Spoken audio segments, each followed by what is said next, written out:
إلى العاصمة العراقية بغداد. تبدأ المباراة، تنطلق المتعة، يبدأ اللقاء النهائي فاينل آسيا 2007 مباشرة من جاكرتا. إذا تشكيل الفريق السعودي: في حراسة المرمى ياسر المسليم، رقم 3 أسامة هوساوي، رقم 19 وليد عبد ربه، 15 أحمد البحري، 7 كامل الموسى، 14 سعود كريري، 16 خالد عزيز، 17 تيسير الجاسم، 18 عبد الرحمن القحطاني، 9 مالك معاذ، 20 ياسر القحطاني. الفريق اللي عنده ثنائي دويتو بمثل مالك وقيمة ياسر حقيقة هو فريق الأحلام، الدريم تيم. المنتخب العراقي: في حراسة المرمى نور صبري، رقم 14 حيدر عبد الأمير، 3 باسم عباس، 2 جاسم محمد غلام، 15 علي رحيمة، 18 مهدي كريم، 11 هوار ملا محمد، 5 نشأت أكرم، 24 قصي منير، 13 كرار، و10 يونس محمود.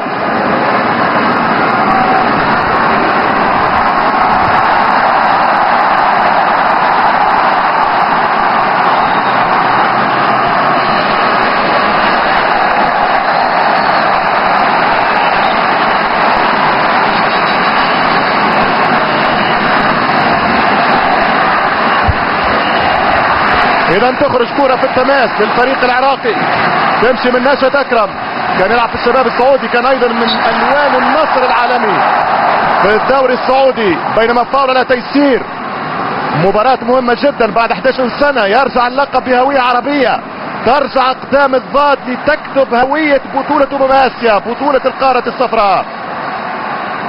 أيضا هو النهائي 96 كان عربي بين السعودية والإمارات، إذا ثاني نهائي في تاريخ البطولة عربي. والكرة تمشي لنشأت أكرم، خطيرة عراقية تمشي الركنية من الكاسر القحطاني، ياسر يخرجها كورنر. دقيقتين ونصف في الشوط الأول. مباراة الفاينل تبدأ بين الأخضر والأبيض اليوم، هذا المساء بين الصقور والأسود.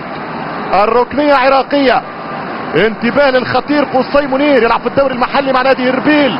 كرة تخرج اوت سهلة لياسر المسليم حارس النادي الراقي. طلعت الكوس النادي الأهلي. السعودية في المركز 61 في تصنيف الفيفا، العراق موجودة في الصف 80.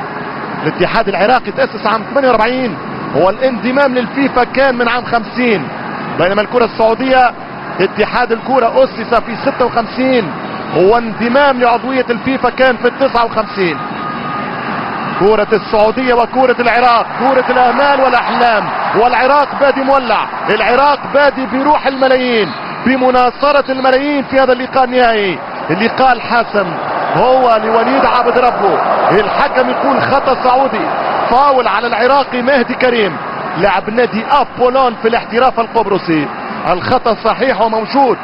المباراة تتواصل في ثالث لقاءات المنتخبين الشقيقين في كأس الأمم الآسيوية عام 96 هناك في أبو ظبي. فازت السعودية بهدف ل0 في يوم 8 ديسمبر بهدف فهد المهلل. وفي 2004 تحت سور الصين هناك في بيجينغ في بكين العراق كسبت 2-1، كان لقاء مثير. نشأت أكرم في الدقيقة الحادية. العراق موجودة في الصف 80. الاتحاد العراقي تأسس عام 48 والانضمام للفيفا كان من عام 50، بينما الكرة السعودية اتحاد الكرة أسس في 56 وانضمام لعضوية الفيفا كان في 59. كرة السعودية وكرة العراق، كرة الآمال والأحلام، والعراق بادي مولع، العراق بادي بروح الملايين، بمناصرة الملايين في هذا اللقاء النهائي.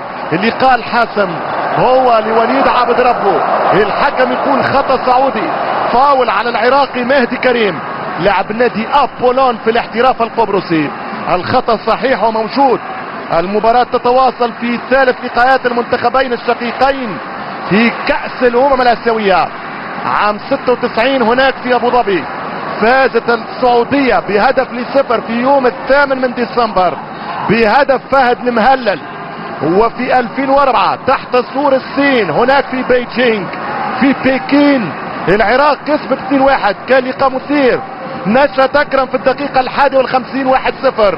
لكن حمد المنتشري 57 قال 1-1.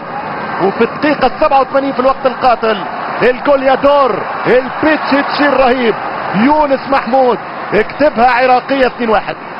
وليد عبد ربه يتقدم للصقور.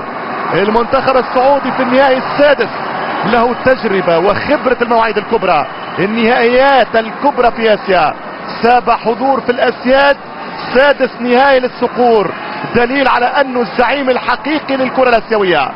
في المقابل وفي الاثناء رغم الظروف، رغم الدموع، رغم القهر والمتاعب والمصاعب، الكرة العراقية تهوى ركوب الصعب، ظروف صعبة، ولكن العراقي دائما يتغلب على ظروفه القاسية. المنتخب العراقي رابع اولمبياد اثينا يلعب نهائي اسيا بعد شهور من تأديته لمباراة نهائي الازيان جيمز هناك في الدوحة الفيحاء عاصمة العناب بقطر. ترجع الكرة في الميدان، معركة الوسط حاسمة، ينطلق الرهيب قصي منير، يلعب الكرة لرقم 11 هوار ملا محمد، هوار ليونس. ترجع سعودية تلعب عراقية بهوية عربية هنا في اسيا. اللقب الخامس افتتح الكرنفال الكويت عام 80، السعودية في 3 والعراق تلعب للأولى هذا المساء. ضغط عراقي، روح العراقي جميلة، 1-0 كان قريب من قصي منير. المنتخب العراقي بادي بقوة، بادي بعزيمة وروح فولاذية كبيرة في هذا اللقاء. ممكن بعض الملاحظين ومعظم الخبراء يؤهلون الاخضر لاول مرة تقريبا السعودية تدخل مباراة في اسيا 2007 في ثوب المؤهل، في ثوب البطل، لكن نعرف حسابات الدوري، نعرف حساسيات الديربي، نعرف لقاء قريب متقارب يلعب على 90، ممكن الاحتكام الى ثاني الحلول الاكسترا تايم، وممكن لا تستبعد ولا استبعد ان نلتجأ ونحتكم الى اخر الحلول، ركلات الترجيح. يا جاسم يا حمد يا غلام. ترجع الكرة لمالك، تيري هنري الكرة العربية، هو هنري كرة العرب، هذا هو مالك. مالك كما قال واعترف انجوس مدرب السعودية البرازيلي، قال مالك وياسر اكيد يضمنان الفوز والانتصار على اي منتخب. الطريق لم يكن مفروش بالورود، ولكن السعودية اخترقت كل الحدود، حدود الترشيحات وحدود المنافسين وحدود المتراهنين على اللقب. 1-1 مع كوريا. الفوز على اندونيسيا كانت نقطة التحول بهدف رائع من لاعب الحارثي سعد الحارثي في الوقت القاتل، ثم كانت رباعية البحرين، ثم اوزباكستان بثنية، واخيرا مباراة الكمبيوتر يا انجوس هي التي اولدت العملاق الجديد. رجعت السعودية الى دواليب البطولات بعد نقول غياب سنة وسنتين فقط. عاد الاخضر عبر بوابة الكمبيوتر من خلال فيروس قاتل اسمه مالك معاذ. هدف للكاسر، ثنائية لهنري، والنتيجة السعودية في الفاينل للمرة السادسة في تاريخ الصقور. السعودية اشتركت لأول مرة آسيويا 84 وحققت البطولة في بطولة في سنغافورة، تعادت مع كوريا 1-1، تعادت مع قطر 1-1، فازت على سوريا بهدف والكويت بهدف. في السيمي فاينل كان تجاوز في الفريق الإيراني، وفي الفاينل الفريق الصيني. وجميلة، مش ممكن. هذا هو الرهيب، هذا هو مشرف الكرة العربية. حوار داخل الحوار، من اليوم سيسعد ومن سيسعد الملايين؟ هل هو يونس ام هو الكاسر ياسر؟ شوف الكرة ما احلاها، شوف كرة العراق كيف تعود، شوف تعود ذكريات الزمن الجميل، ترجع لذكريات ومسميات واسماء علي كاظم وحسين سعيد وحارس محمد وناطق هاشم والدرجال وفلاح حسن ورعد حمودي وسمير شاكر محمود، باسل كوركيس والجوليادور احمد راضي. طبعا ارضك ولادة يا عراق، واللي خلف ما ماتش من سنين كان علي كاظم، وبعده كان البومبر احمد راضي، واليوم هو عصر وعهد وزمان السلطان القادم يونس محمود. تمشي الكرة لأكرم، نشط وخطأ وفاول وانذار. قصي منير، 8 دقائق من روعة كرة العرب، العالم يتفرج يستمتع ويتعلم بالسعودية والعراق في احلى دقائق الفاينل، في اجمل مباريات الاسياد. فمن سيكون سيد القارة الصفراء؟ 84 اول بطولة يوم 16 ديسمبر 84 في سنغافورة. تاريخ يؤرخ لانطلاقة الكرة السعودية نحو العالمية. شايع النفيس الدقيقة 10 وماجد عبد الله 47 كدقائق للمباراة وكالثاني للاهداف وككأس اولى للاخضر في سماء القارة الصفراء. في 88 في الدوحة رجعت السعودية وكسبت اللقب بالتعادل مع الكويت والبحرين، بالفوز على الصين، بتجاوز سوريا باثنين في السيمي فاينل. الهدف التاريخي لماجد بينما كرة عرضية يخرج الحارس. برافو ماجد عبد الله على ايران في السيمي فاينل 88. ثم يوم 18 من ديسمبر البطولة نمبر 2 صالح النعيمة يصعد مرة اخرى للبوديوم ويرفع الكأس الفضية الغالية. كان على كوريا الجنوبية ركلات الترجيح. اما البطولة الثالثة في 96 في ابو ظبي بركلات الجزاء الترجيحية في لعبة الحظ على المنتخب الاماراتي والنهائي للفريق السعودي. اذا تبدا المباراة مثيرة جدا، الانطلاقة قوية، كورتين ملعوبتين خطيرتين من اسد الرافدين، من اسد دجلة ونمر الفرات. ينطلق الهجوم العراقي في وسط الملعب. كرار، عندك 4 اسماء 4 مفاتيح في العراق ما فيش كلام. كرار، يونس، نشأت، والهوار ملا محمد.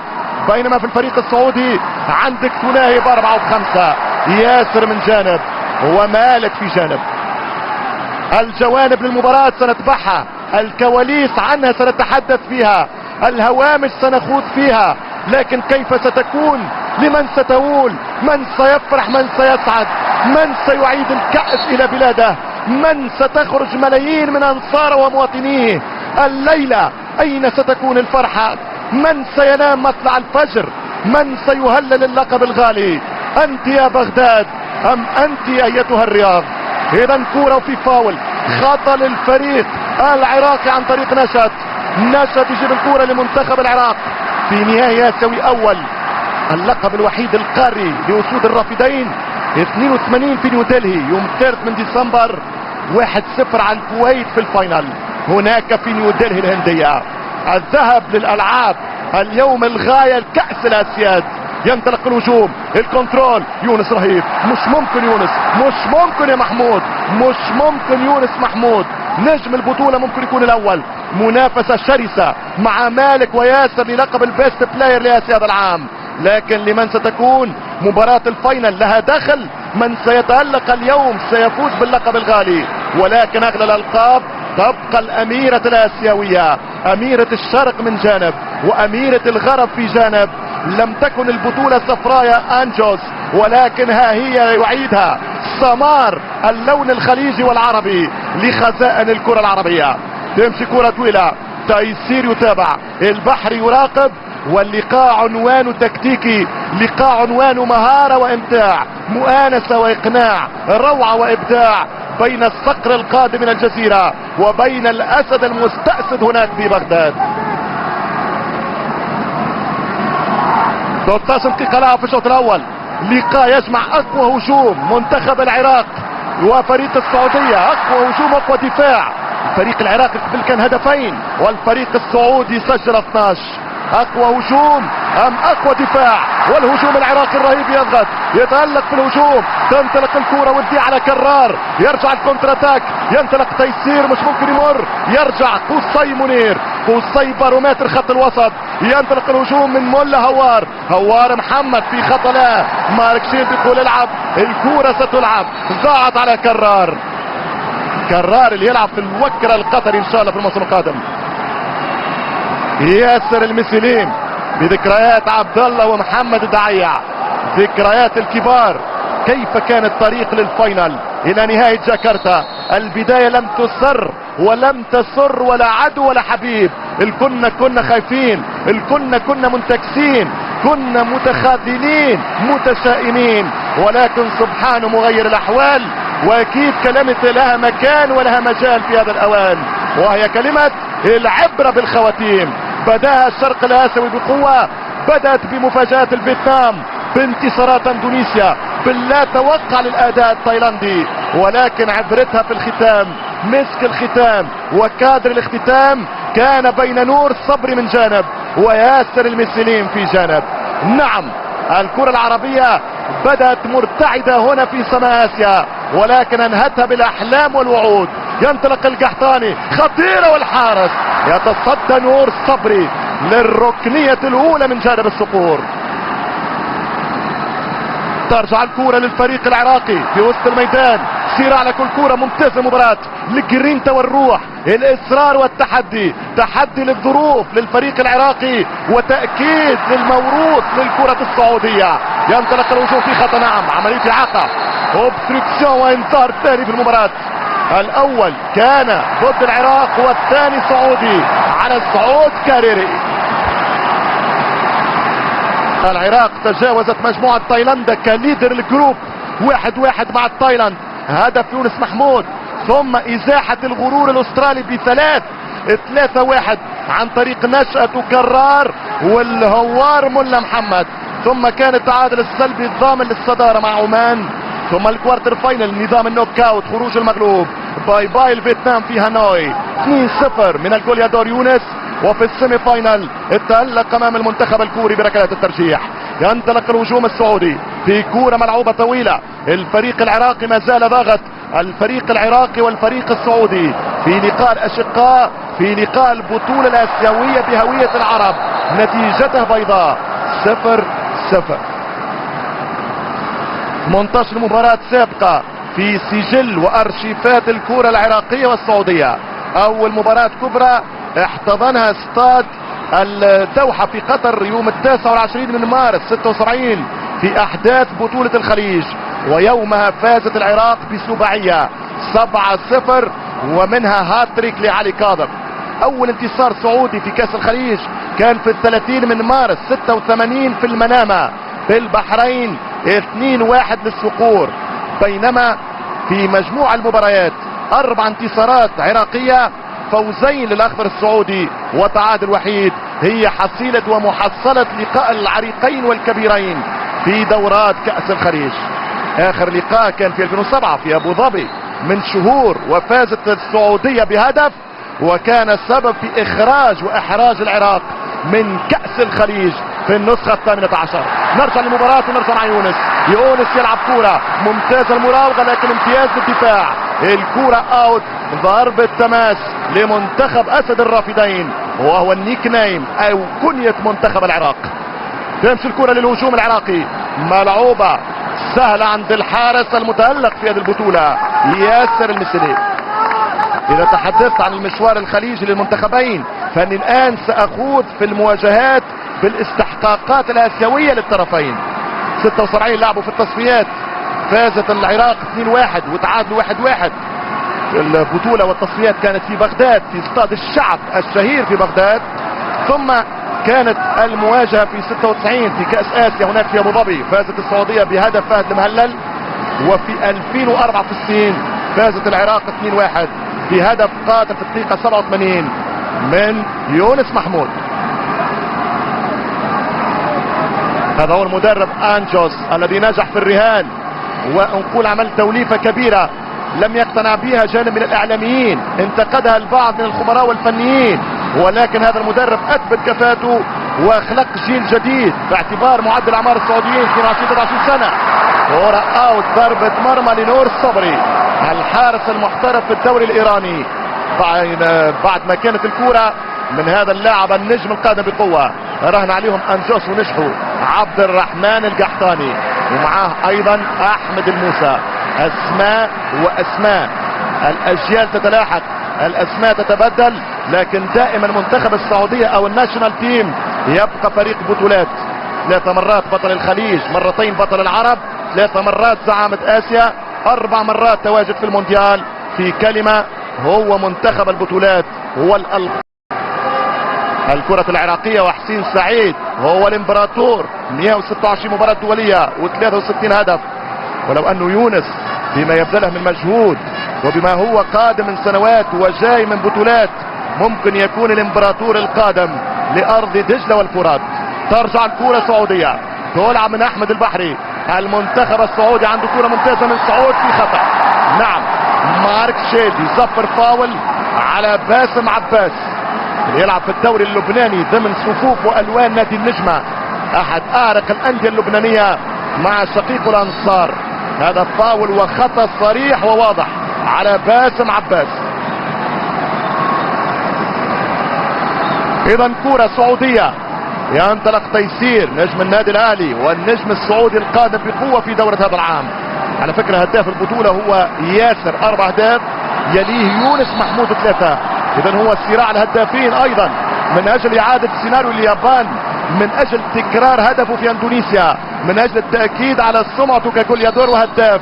بطاقة تعريفه ياسر القحطاني 24 سنة، ولكن هناك سي في وبطاقة تعريف كروية فيها الكاسر، فيها اكبر الهدافين، فيها اغلى صفقة رياضية في تاريخ المملكة، 5 مليون ريال. تاريخ ويوم وصفقة انتقال من القادسية بنو قادس الى الهلال الزعيم بالرياض. على فكرة ياسر القحطاني صار ب6 اهداف، هو اكبر هداف اسيوي في تاريخ المنتخب السعودي ومشاركاته القارية. 24 سنة، لكن اليوم ان كتب الفوز للاخضر السعودي لن يكون ياسر اصغر كابتن سعودي يحمل اللقب، لانه الرقم سيبقى مدون باسم امبراطور وسيد الدفاع ووزير الدفاع السعودي. ككرة قدم احكي طبعا صالح النعيمة. تمشي الكرة للمنتخب السعودي، تنبيه وتحذير، مارك شيد لن يتسامح حتى ان كان العنوان الفاينل، حتى ان كان الرهان بطولة، حتى ان كانت الغاية الكأس الصفراء الاسيوية. حذاري وانتباه، تركيز، واصل المشوار، وصل لاخر المشاوير. تمشي كرة سعودية ترجع من دفاعات العراق في وسط الميدان، تلعب من اليساري وليد عبد ربه، يلعب كرة طويلة يخرج نور الصبري. لا خوف ايها العاشق للعراق. ترجع الكرة من نور الصبري، قلت المحترف في الدوري الايراني للعراق مع فييرا في شهرين عملت نهائي غرب اسيا اللي خسرته هنا في عمان 2-1 من منتخب ايران، ثم ها هي في نهائي كأس الامم الاسيوية بعد شهور من نهائي الالعاب الاسيوية. حقيقة كرة العراق تعشق التحدي، بدون الصعوبات، بدون الضغوط، بدون الحصار الكرة العراقية ممكن ما تنجحش. هكذا هي طبيعة العراقي المقاتل ذا النفس الأبية. تمشي كرة طويلة ملعوبة عرضية، تلعب ليونس، يونس في الصراع، ينطلق الهجوم، أسامة هوساوي فكان خطير، يونس القناص، يونس وكرة سهلة، عمل الصعب وفصل في الأسفل. أوه يا يونس، يونس محمود اللي في الدوري القطري في يوم سجل 6 اهداف مع النادي الخور. يونس اللي يعتبر صاحب اسرع هدف في التاريخ القطري، 27 او 28 ثانية هدف الغرابة في مرمى الزعيم القطري نادي السد. مش ممكن. يونس لحد الان هو الواضح اكثر في الصورة، هو اللي يخرج في الكادر، هو اللي يخرج ويعمل اوتوغراف المباراة بانتظار امضاء ياسر الكاسر. هو صراع وحوار، هو لقاء داخل لقاء فييرا وانجوس من جانب، لقاء السعودية والعراق في اهم الجوانب، ولكن في بعض الجوانب هناك لقاء داخل اللقاء، الدويلو بين الرائع ياسر القحطاني وبين المتميز الساحر يونس محمود. نعرف ان القرش يعيش في المحيطات، اول مرة نعرف ان القرش يعيش في الانهار. نعم، هو القرش العراقي الذي خرج من دجلة والفرات، من انهار العراق. يونس محمود، ترجع الكرة في النصف، تلعب للمنتصف، كرة ترجع للصقور. السعودية تستقتل على كل كرة، تقاتل على كرة من اجل كأس هي الاغلى، هي الرابعة للاخضر. ينطلق عبد الرحمن القحطاني والحوار، والكرة للاوت سعودية. فلمن سيرتفع صوتي في الاخير واقول نهاية المباراة، الكأس عربية، وهذه المتعة الاولى. بينما الثانية كيف سأقول، كيف سأعلق، كيف سأتكلم، بأي الكلمات وأي الألوان. هل سأقول خضراء سعودية أم بيضاء عراقية؟ في كل الأحوال نرجع ونقول 5 ألقاب العرب في آسيا مع 9 بطولات لعرب افريقيا. الكرة العربية تبقى في التوب. ينطلق الكاسر، يمشي ياسر، يونس ورانا كيف انت سترينا الان. ينطلق القحطاني، بريسينج وضغط وانطلاق جميل، ملعوبة للصقور، عرضية خطيرة، ياسر يستأسد وينتظر، والدفاع العراقي يقول عارف مكانتك، عارف قيمتك يا كاسر، مش ممكن نمرر لك كورة مثل هذه والا ستكون في الجول. خطة وفاول، حماس، اثارة، متعة وقوة، صلابة في كل لحظة، استقتال في كل لقطة. مش ممكن النهائي العربي في الاسيوي هي احلى مباريات الاسياد. انذار مستحق وهو الثالث في المباراة على كرار. المسك من فانيلا واضح، مارك شيلد واضح، ويعطي بطاقة صفراء ثالثة في عمر الفاينل القصير لحد الآن. 25 دقيقة مرت وانقضت، ما زلنا نبحث عن متعة الأداء، ولكن وصلنا لإمتاع الأداء وإثارة الفاينل العربي هنا في جاكرتا. كرار محمد، انذار على منتخب العراق، وكورة للقحطاني، يمشي عبد الرحمن، خطيرة سعودية. الفريق السعودي بدأ رويدا يدخل في اللعبة.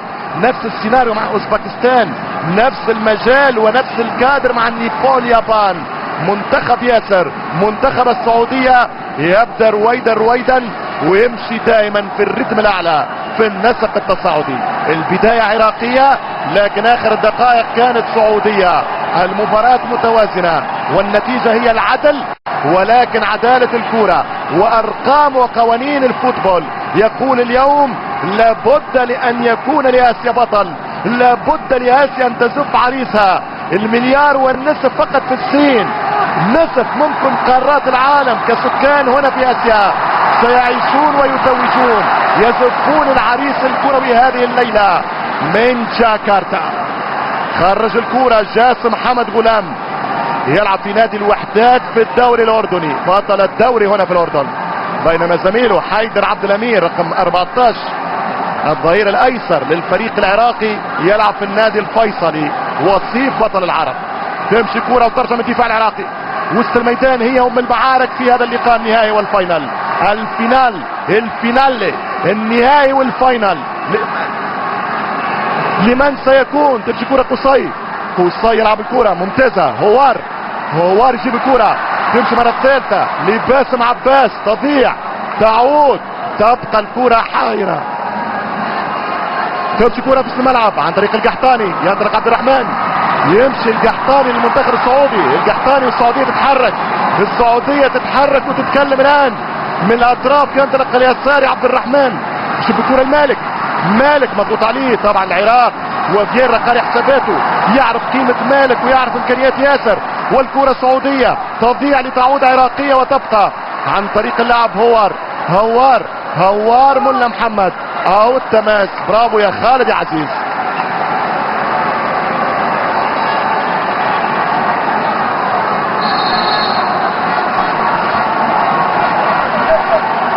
27 دقيقة لعب في الشوط الاول والنتيجة بيضاء، 0 العراق 0 السعودية في نهائي كأس الامم الاسيوية 2007.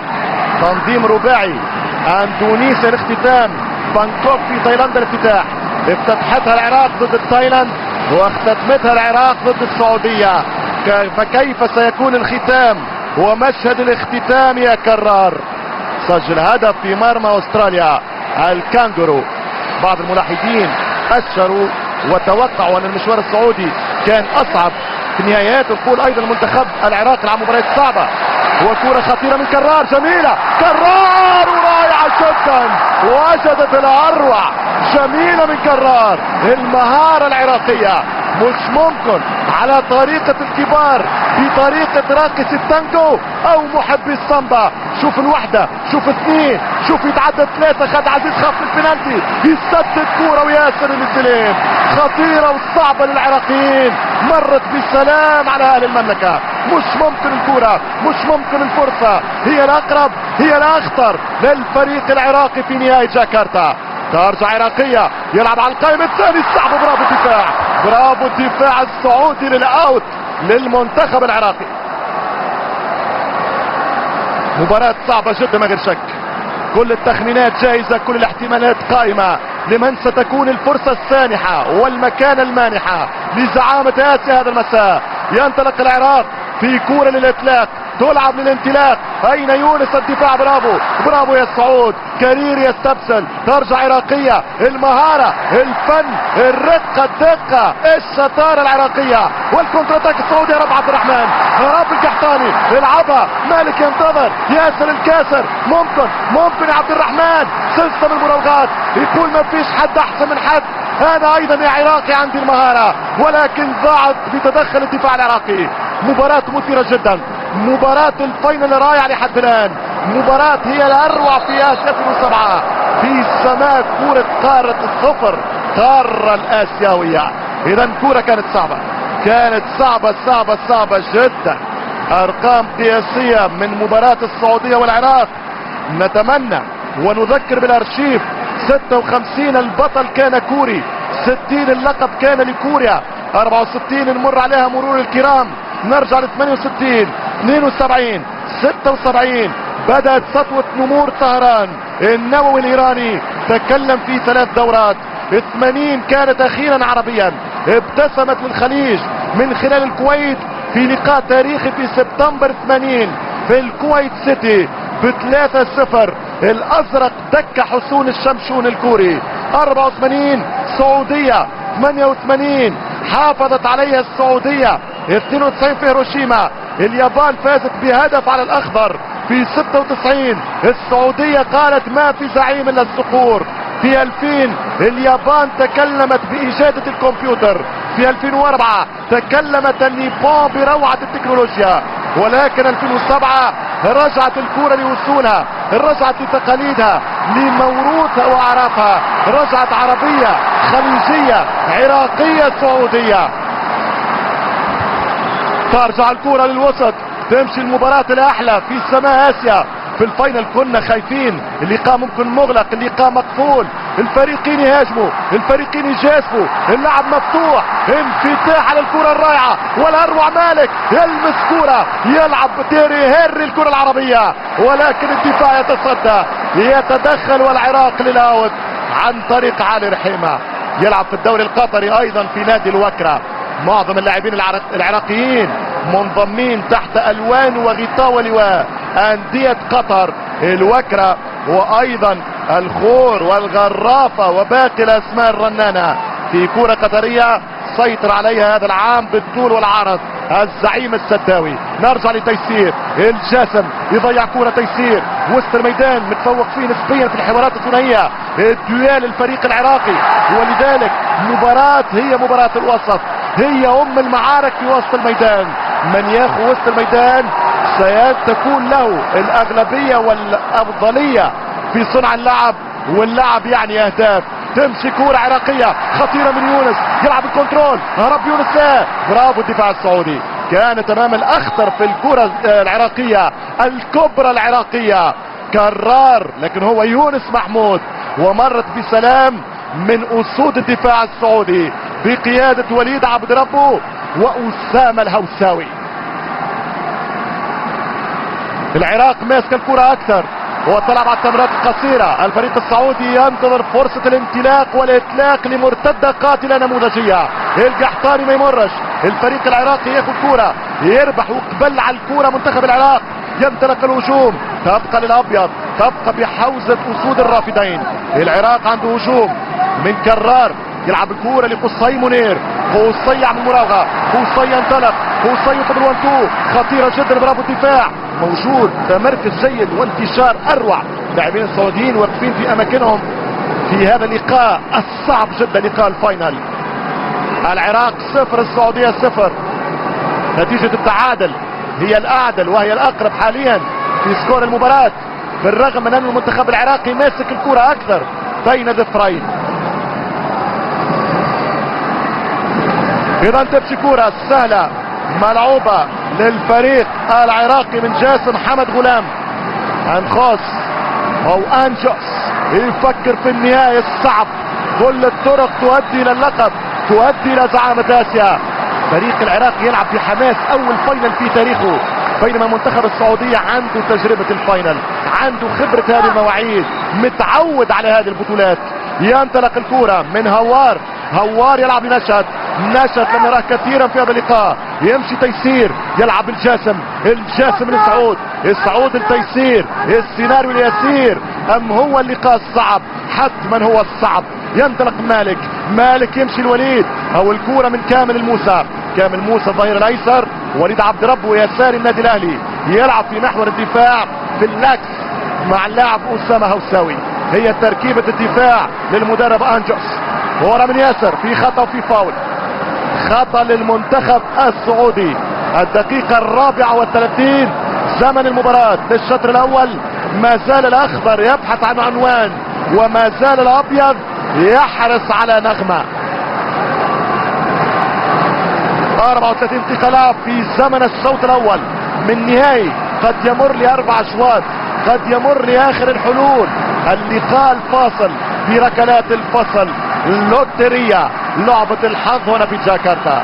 للإشارة والمعلومة رئيس الفيفا جوزيف سيب بلاتر يحضر فاينل جاكرتا النهائي العربي، بينما كرة سعودية بعيدة من سعود كاريري يلعب كرة اوت. احسن مباراة للسعودية في البطولة كانت ضد اليابان في السيمي فاينل، لا شك ولا اختلاف. بينما اروع مباريات الاسود القادمين من بغداد كانت ضد استراليا القادمة من اوقيانوسيا.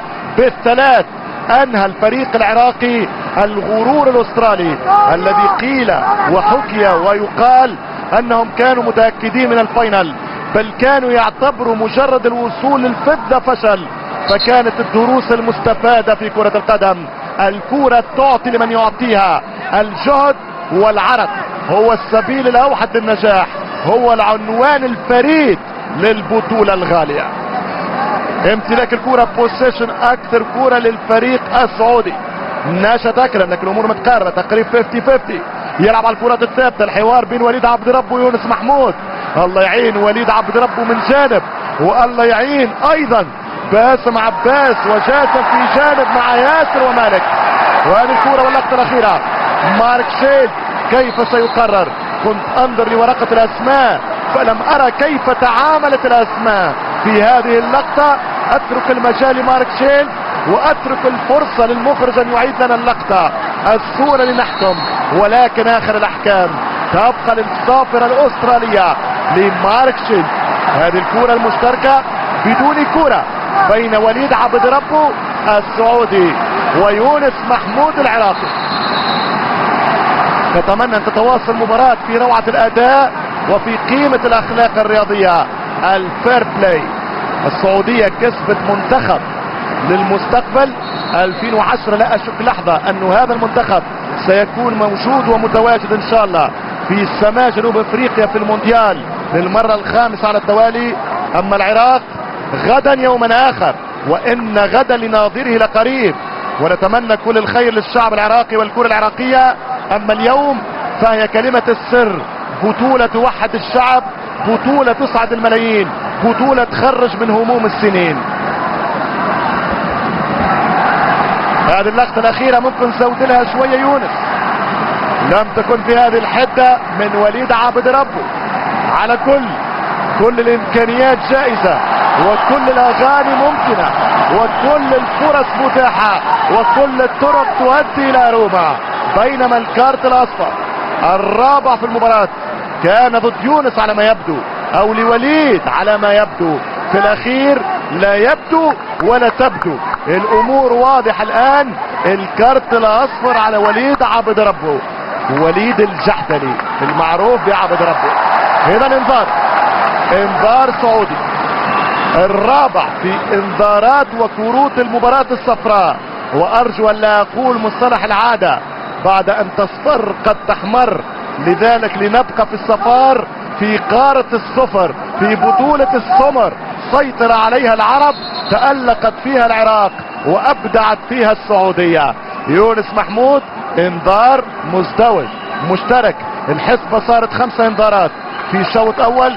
نفهم من هذا، نتأكد من هذا، ونؤكد على هذا انه اللقاء فيه شد عصبي كبير، عادي ونورمال وطبيعي. الفاينل ليس كل يوم يا يونس، وليس كل مساء يا وليد يا عبد ربه. كورة من وليد، ينطلق وليد في يوم وفي سند وفي بطولة مولد منتخب عملاق جديد. منتخب سعودي قادم عتيد. ينطلق وليد عبد ربه، ينطلق الهجوم السعودي. الفريق السعودي ما لقاش الريبير، الميكانيزم تبعه، اليات لعبه لم يوظفها لاخطر هجوميا اليوم. المنتخب العراقي ينطلق لكرة خطرة والدفاع يتصدى بثبات. خالد عزيز ركنية ام لا؟ هي كورنر شكلها يا خالد. فهمت هذا من خلال نظرتك للمساعد، هي كذلك. هكذا كان بانتظار ما سيكون، هكذا تلعب بانتظار ما سيلعب، هكذا يكتب بانتظار ما سيكتب. ماذا سيدون في مدونة وارشيف وتاريخ وسجل كأس آسيا في النسخة 14؟ الذهب لمن والفضة لمين؟ تمشي الكرة من كورنر، الركنية للمنتخب العراقي في كرة ثابتة. ينطلق هوار على القائم الثاني، راسية خطيرة، كرة أخرى عراقية. العراق أخطر نسبيا في هذا الشوط الأول. وركنية أخرى، ركنية اليسار تصبح من اليمين، فكيف ستكون يا كرار؟ إذا تكرار الضغط، تكرار الكرات الثابتة، سلاح الركنيات والمخالفات. العراق يضغط، جمهور اندونيسيا في اللحظات يتفاعل، والعراق تتفاعل بكرة عرضية لم تنجح لوجود الصقور. الدفاع السعودي يدافع في احلى مبارياته دفاعيا، ولكن بالانتظار، بالنظرة لقوة الاخضر ننتظر المسحة الجمالية، كراتك الهجومية يا اخضر من ياسر ومالك. ترجع الكرة للدفاع، الاوت والتماس عراقي. احمد البحراء في وسط الميدان، تماس للمنتخب العراقي. على فكرة رسميا اليوم كأس آسيا 2011 ستكون لنا في ارضنا وفي غربنا الاسيوي من خلال قطر. وللعلم البطولة ايضا تغير موعدها لتبدأ من 2011 في موعد جديد مثل افريقيا في شهر يناير باذن الله، يعني شهر جانفي، شهر واحد. اكرم نشأت خطيرة من هذا الموقع ضد الفيتنام، مهد لراسية يونس، وننتظر الكرة تمشي من نشأت خطيرة بالراس، كانت صعبة مرة اخرى من يونس، مرة اخرى خطيرة على المنتخب السعودي. الفريق العراقي باحتكار الكرات الثابتة، بحصرية المخالفات والركنيات، يضغط على شقيقه السعودي في هذا اللقاء. في الشوط الاول خطيرة، ما زالت الفرصة، العراق اخطر نسبيا في هذا الشوط. الفريق السعودي واجد صعوبات كبيرة لبناء الهجمة، للوصول لمرمى نور صبري. ممكن لحد اللحظة في الدقيقة 42 اتحدث واحكي بلغة الملاكمة ليقول العراق متفوقة بالنقط او بالنقاط، ولكن الكرة تكسب فيها بالاجوال وبالاهداف. حيدر عبد الامير يلعب الكرة مع باسم عباس، تمشي الكرة لباسم، باسم يجيب الكرة للخطير مهدي كريم، مهدي كريم يلعب في نادي ابولون القبرصي، خطيرة جدا وتسديدة وكرة قريبة جدا، كرة قريبة جدا من كرار محمد لاعب الوكر القطري فيما هو قادم من ايام، يلعب كرة قريبة للمنتخب العراقي. اذا الفريق العراقي واصل تفوقه في اخر 5 دقائق. الفريق السعودي منكمش في الدفاع، ما زال عاجز عن ايجاد حلول هجومية، وفي وسط الملعب اللي قلت اليوم المعارك الفريق العراقي متفوق في معركة الوسط، لذلك هو ماسك الشغل اكثر وماسك اللعب بشكل افضل.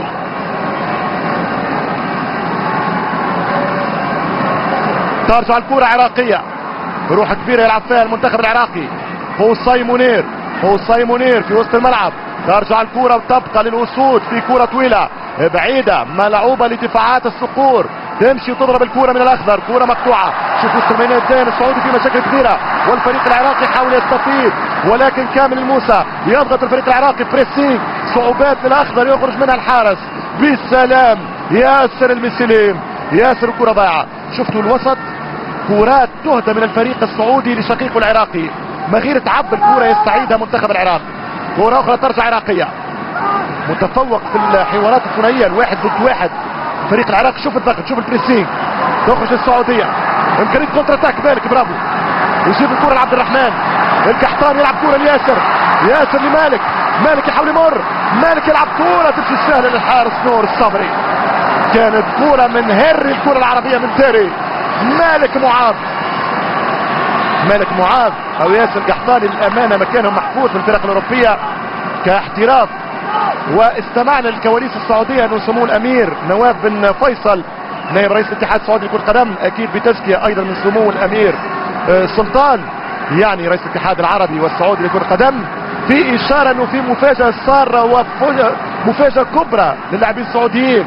لا تصور الامير نواف يتحدث عن المنحه والمكافاه لانه ولا منحه ومكافاه تجازي الوطن وتجازي الفرحه للملايين. وياسر الفرحه ضاعت يا كاسر، ضاعت من ياسر القحطاني. الكوره لا اخطر للسعوديين، الكوره لا اصعب على العراقيين. قلت نرجع اكيد سيفتح مجال الاحتراف، ما فيش كلام. الكره السعوديه حققت عديد الانجازات وكتبت عديد المنجزات، ولكن لتمتاز وتنافس عالميا لابد من فتح ابواب الاحتراف الخارجي، لابد من عدم تشدد الانديه هناك، لابد ان يلعب ياسر برا ويخرج مالك برا، وركنيه ممكن للداخل. السعوديه تهاجم بكورنر على القائم الثاني. برافو يا نور، الكوره لمن؟ الانوار لمن؟ الكوره ترجع، صراع على كل كوره. برافو برافو لاعبينا، برافو مشرفينا، برافو اليوم رافعين الراس. ارفع راسك انت سعودي، ارفع راسك ديما انت عراقي. ينطلق الهجوم من يونس محمود يلعب بالكوره. يونس تتهيأ، خطيره ملعوبه والدفاع يرد. قتال على كل كوره، صراع في كل لحظه، حوار في كل مليمتر في الملعب، صراع على كل كوره في كل سنتيمتر من الاستاد. مش ممكن. فاينل رهيب، فاينل كبير. لم يكن اشد المتفائلين تفاؤل بان يكون الشوط الاول بهذه المتعه، بهذه السرعه، بهذه الاثاره. عنوان من عناوين البروز والابداع العربي هنا في جاكرتا. في خطا، في فاول للدفاع السعودي. وبرافو يا مهدي كريم، هذا اللي يبقى. البطولة تمشي والبطولة مكتوبة الآن للأخضر من الأبيض، لكن في الأخير الكرة العربية هي اللي فرحت، وانتم اللي فرحتوا العرب في كل مكان من المحيط إلى الخليج في بطولة تلونت بألوان السمر، كتبت بأقدام الضاد، وعنونت بعناوين قومية العرب أو بلغة العرب. تمشي كرة مرة ثانية من باسم عباس، يضغط الفريق السعودي. لو ياخذ كرة ممكن ياسر يعمل مشكل. باسم يرجع دبل كيك ويخرج كرة اوت. تماس الاخضر بعد ضغط سعودي. ممكن اللي يفتقده المنتخب السعودي في الشوط الاول هو البريسينج هذا والضغط على حامل الكرة. على كل ممكن ان جوس يعمل حسابات، هذا فاينل يعني كاس، والكاس فيه اكثر من حل، فيه ممكن تكسب ركلات الترجيح، ممكن توصل اكسترا تايم. لذلك هو يحسب، لذلك هو يقصد في المجهود امام منتخب عراقي يخترق الحدود في الشوط الاول. يلعب من غير حسابات بالفن. برافو المهارة، برافو المهارة والشطارة. كرة خطيرة، يمر كرار بالسرعة، يمشي السريع كرار الان وليد عبد ربه، وفي خطأ من خالد عزيز، في فاول على خالد في الدقيقة الثانية من الوقت البديل. لا خيار ولا بديل الا مواصلة رحلة الامتاع والمؤانسة في نهائي العرب. برافو يا بيرا، اشحدتي بالتونسي يا بيرا. يعني ماذا غيرت من وضع، ماذا دونت في فترة قصيرة، ماذا كتبت وماذا علمت. وصول الرافدين كرويا في شهرين من التدريب والاشراف على حظوظ منتخب العراق. بيرا مدرب كبير. تمشي الكرة الاخيرة لكن حتما الخطيرة. نشأت اكرم، العراق 0 السعودية 0. ينطلق الهجوم، تنطلق الكرة بعيدة، مرت بسلام على الصقر، ضاعت من الاسد بين صراع الاشاوس والكواسر. انتهى الشوط الاول ابيض بين الاخضر والابيض. 0-0. العراق عمل شوط كبير، العراق عمل شوط كبير، اكد انه ديما كبير. العراق بطل العرب 64 66 85 88، وذهبية الالعاب العربية في المغرب بالذات على المغرب نجوم مونديال المكسيك بهدف باسل كوركيس في مرمى بادو الزكي في الدقيقة 8 من الشوط الاول بقيادة شيخ المدربين الرائع اللي يطول عمره المدرب عمو بابا.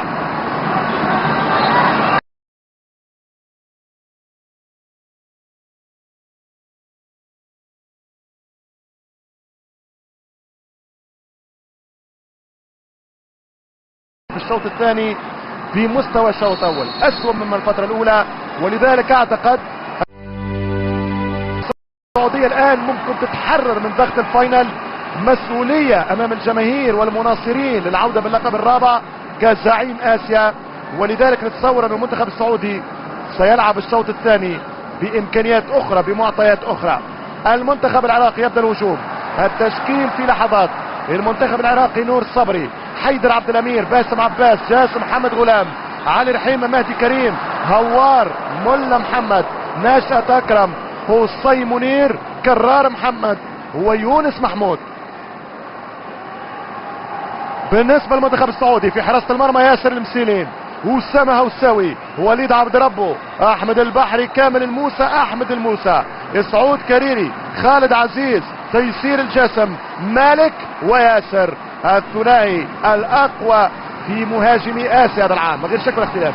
اقوى دويتو في اسيا واقوى دويلو في اسيا هو الثنائي السعودي ياسر ومالك، بينما ينافسهم على لقب المهاجم الافضل والاقوى في هذه الدورة يونس محمود العراقي. تتواصل المباراة وتتواصل اللحظات. العراق والسعودية ضمن التواجد في النهايات الاسيوية 2011، بينما كرة عراقية خطيرة. حذاري ياسر مسلم، كرة من يونس، احسن مباراة يقدم فيها يونس محمود في هذه البطولة. المنتخب العراقي يلعب من الناحية النفسية بشكل قوي جدا، يحب يصعد ملايين تنتظره في العراق وخارج العراق. ضغط النهائي صعب وكبير في هذا اللقاء العربي الخليجي هنا في جاكرتا. قلت نعرفوا انه التنظيم الجديد لكاس اسيا التوب 3 الاول والثاني والثالث على طول لنهايات 2011 من غير تصفيات. بينما كرة خطيرة، احمد الموسى الرائع، الموسى الرائع ينطلق ويطلق كرة للاخضر السعودي في امل وحلم. كرة تضيع، برافو احمد، برافو يا موسى، نجم الاسيا، نجم اكتشفناه في 2007 في جاكرتا والفيتنام وتايلاندا وماليزيا. هو احمد الموسى، ممتاز جدا هذا اللاعب احمد الموسى. قلت وتحدثت انه ثالوث الصدارة في اسيا هذا العام، ثالوث الريادة والزعامة في كرة اسيا هذا العام طوالي على 2011 في قطر في البطولة رقم 15. السعودية والعراق وكوريا الجنوبية الحائزة على البرونز البارح في لقاء ترتيبي ضد اليابان بركلات الترجيح. وايضا بطولة ببرستيج، بطولة بتاريخ، بطولة بمشاركة عالمية. قبل سنة من مونديال الساوث افريكا جنوب افريقيا ستحتضن فعاليات وانشطة كأس القارات الكونفدريشن كاب كبروفا لكأس العالم المونديال الكبير 2010 في الساوث افريكا. وبالتالي بطل اسيا سيلاقي ايطاليا هناك بطلة المونديال، والسامبا بطلة الكوبا امريكا، وايضا الولايات المتحدة اليونايتد ستيتس بطلة الجولد كاب الكأس الذهبية، بانتظار بطل افريقيا 2008 في سماغانا في بطولة منقولة حصريا على قنواتنا ان شاء الله في شهر 1 2008. ينطلق الهجوم وتبدأ الامال وتتجدد الاحلام بين طامع وراغب، بين مستعد لطلب مهر غالي ولدفع مهر غالي لكأس اسيا من اجل اسعاد الشعب السعودي في جانب والشعب العراقي من جانب. ترجع الكرة ممتازة عراقية، تسديدة قوية، ترجع من مهدي كريم، مهدي كريم يحاول يمر، مهدي كريم يبعد والكرة فيها خطأ، فيها فاول على كامل موسى. اذا في مخالفة على كامل الموسى ضد المنتخب السعودي. السعودية تلعب على لقب جديد وهي ارض البطولات وارض الامتيازات الكروية.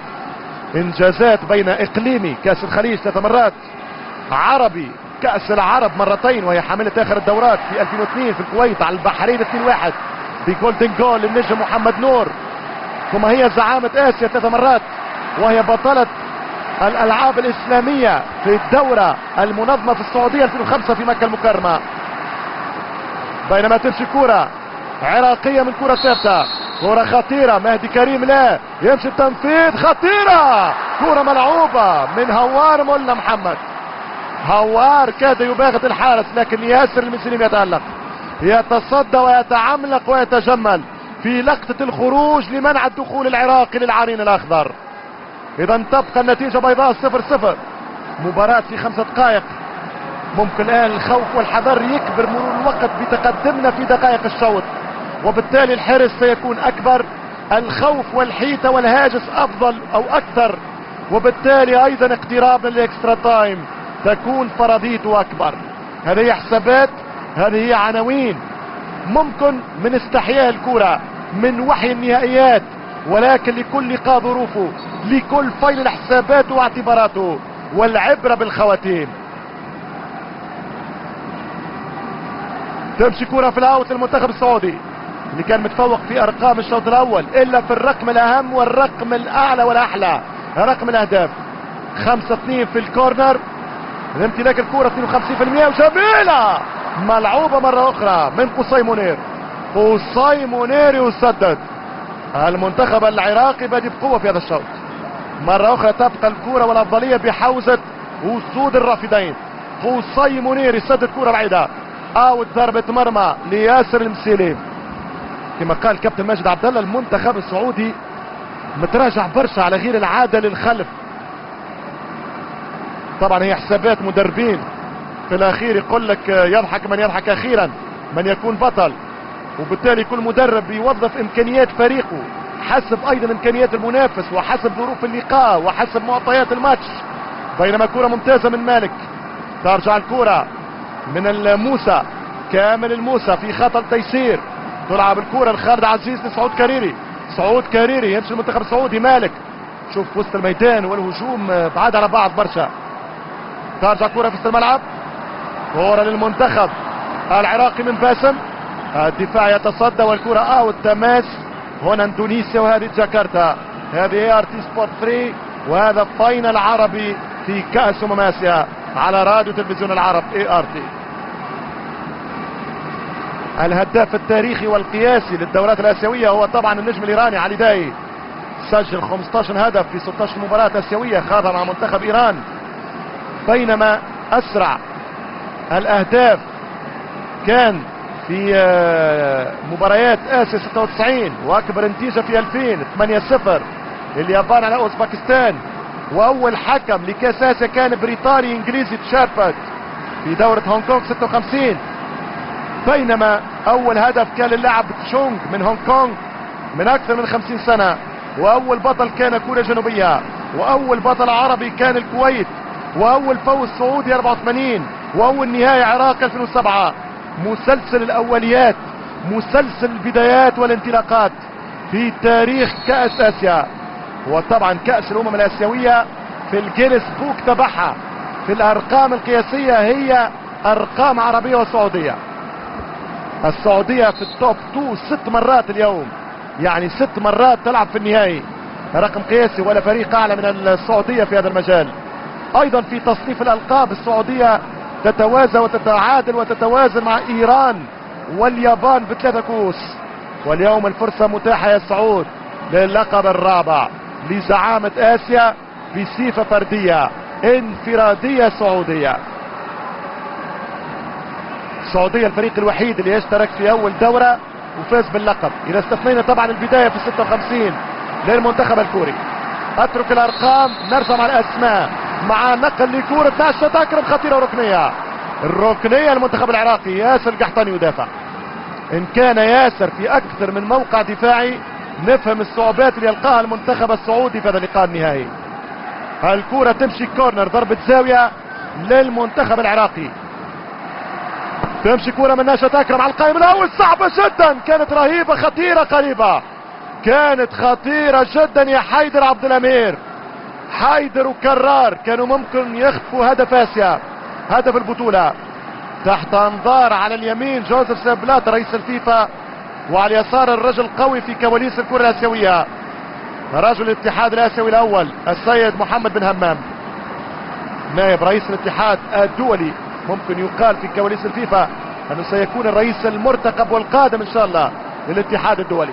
على كل بالانتظار ننتظر نجاح قطر في كاس اسيا 2011 تنظيميا وجماهيريا وفنيا وايضا رقميا لما لا.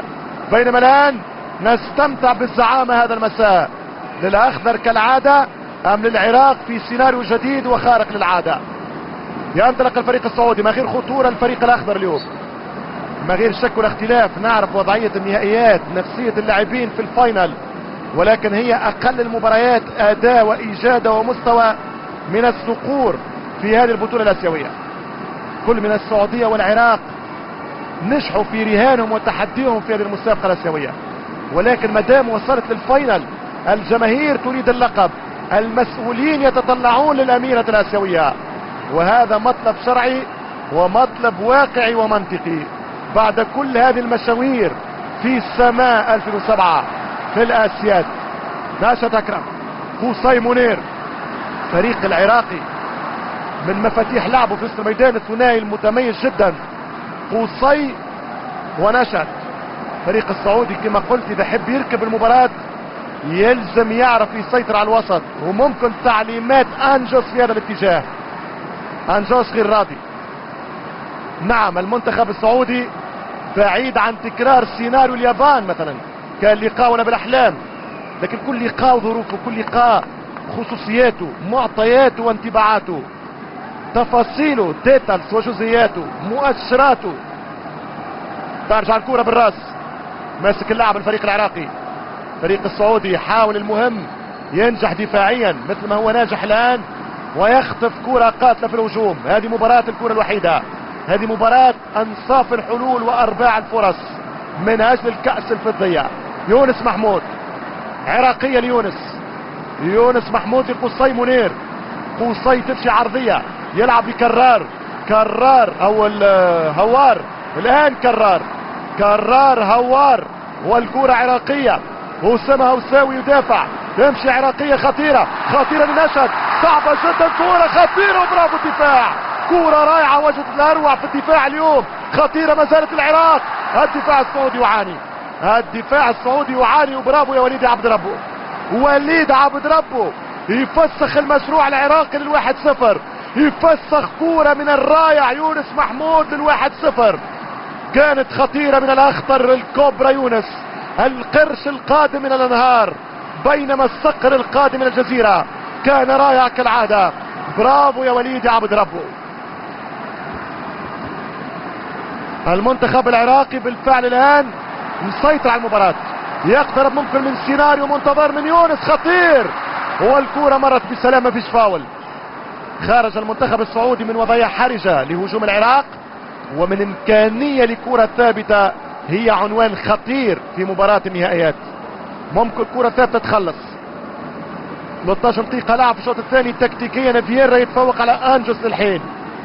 ينطلق الهجوم وسط الميدان العراقي، ماسك اللعبة، ينطلق الهجوم. احمد الموسى يلعب كرة لتيسير. يفتقد المنتخب السعودي الان للسرعة اللي تميز بها في هذه البطولة، والمنتخب السعودي ضد العراقي في الالتحامات الفريق العراقي متفوق لانه اقوى بدنيا، مان تو مان. هذه بعض تفاصيل ممكن فنية للقاء النهائي. ترجع الكرة للدفاع العراقي، ينطلق الهجوم بضغط من ياسر، تمشي لنور الصبري. نور الصبري يلعب كرة طويلة، تقريب مرتاح نور الصبري اليوم على غير التوقعات الحقيقة. منتخب العراقي هو الأخطر ما غير شك ولا اختلاف في ساعة لعب في سماء جاكرتا بإندونيسيا، في النهائي الحلم، في النهائي الكبير بين الشقيقين العراق والسعودية، من أجل كأس رابعة للصقور ومن أجل الجوهرة الأولى للأسود. تنطلق الكرة وتمشي عرضية من نشد أكرم، يلعب لهوار، ملا محمد، يرجع في النصف باسم عباس. ينتظر الفريق العراقي تقدم منتخب سعودي، واقف في مكانه. ترجع كرة بالراس، انتشار جيد هذه المرة، وقوف مليح من لاعب السعود. كهرير يجيب الكرة عرضية لوليد عبد ربه لياسر. يبدأ الهجوم الكاسر، ياسر ويضيعها من غير خطورة لحد الآن ياسر. ولم نرى مالك في أهم مباريات الصقر السعودي في النهائي الآسيوي. قصي منير وسط الميدان، تيسير، تحضير بطيء جدا للمنتخب السعودي، يلزم السرعة. ممتاز الفريق العراقي، واقف مليح. يمشي ينطلق يلعب ملا محمد، كرة في العمق خطيرة، مفيش خطأ، دفاع ممتاز من أسامة هوساوي، مفيش فاول على كرار. ترجع الكرة في النصف، يلعب مالك 1 ضد 4. ديما الفريق العراقي متفوق عدديا. مالك 1 ضد 4، الشجاعة تغلبها الكثرة والمهارة تغلبها الكثرة. ترجع للصعود، كارير ينطلق مسروع، ممكن احمد الموسى، احمد هذا احمد الموسى، تيسير الجاسم، تيسير الصعود جميلة، كورة هي الاخطر للصقور، كورة كبيرة جدا لولا نور الصبري. تيسير نوم العراقيين وضرب كورة في مقتل لولا روعة نور. نعم تستاهل 1000 قبلة على جبينك من العراقيين يا نور الصبري.